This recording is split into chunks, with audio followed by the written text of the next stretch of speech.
হযৰত আব্দুল কাদিৰ জিলানী ৰহমাতুল্লাহ আলাই যেতিয়া সৰু আছিলে আৰু তেওঁ বাগদাদৰ এখন মাদ্ৰাছালৈ পঢ়িবলৈ গৈ আছিলে, সেই সময়ত তেওঁৰ মায়ে তেওঁৰ পকেটত 40টা সোণৰ মুদ্ৰা দি দিছিলে আৰু সেই সময়তে কৈছিলে, হে মোৰ বপাই, তুমি জীৱনৰ কোনো সময়তে মিছা নকবা।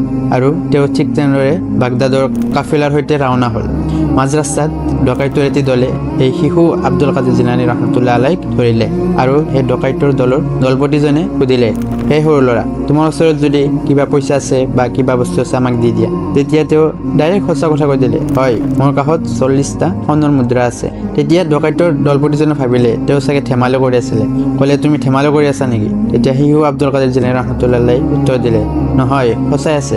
যেতিয়া তেওঁলোকে বিচাৰিলে তেতিয়া তেওঁৰ পকেটত 40টা সোণৰ মুদ্ৰা পালে আৰু তেওঁলোক আচৰিত হৈ গ'ল। সেই ডকাইতৰ দলৰ দলপতিজনে অন্তৰত বহুত আঘাত পালে আৰু এই সৰু ল'ৰাৰ এই কৰ্মটোৰ পৰা তেওঁ ইনস্পায়াৰ হ'ল, তেওঁৰ মনত প্ৰেৰণা পালে আৰু আকৰ্ষিত হ'ল আৰু তাৰ পৰাই তেওঁ এই ডকাইতিৰ কাম বাদ দিলে আৰু সুধিলে, তুমি মিছা কিয় নকলা?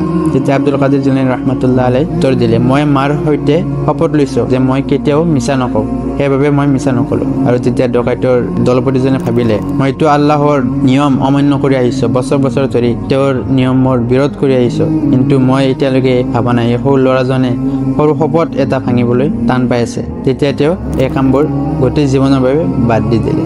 তেনেহ'লে ভাবক, সৰু এজন ল'ৰাৰ সত্যবাদী ঘটনা এটাই এজন ডকাইতৰ মনকো জয় কৰিব পাৰে, এজন ডকাইতক ভাল ৰাস্তালৈ আনিব পাৰে। তেনেহ'লে সত্যৰ কিমান পাৱাৰ, কিমান শক্তি।